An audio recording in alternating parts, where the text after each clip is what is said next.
ফেরাউন যখন সমুদ্রের মাঝে ডুবে যাচ্ছিল, তখন জিব্রাইল আলাইহিসসালাম কেন তার মুখে কাদা চেপে ধরেছিলেন?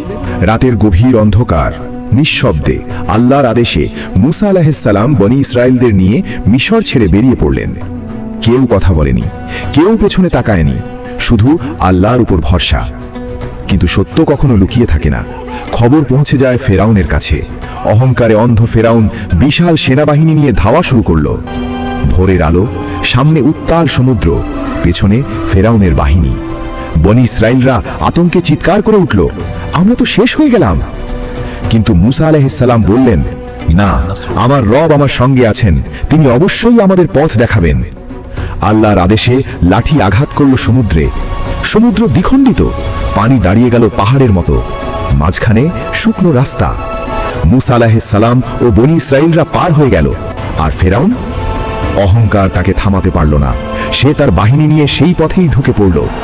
কিন্তু যখন শেষ মানুষটিও পার হয়ে গেল, আল্লাহ সমুদ্রকে আবার মিলিয়ে দিলেন। ঢেউ এসে গ্রাস করল ফেরাউনকে। ডুবতে ডুবতে ফেরাউন চিৎকার করল, আমি এখন বিশ্বাস করলাম আল্লাহ এক।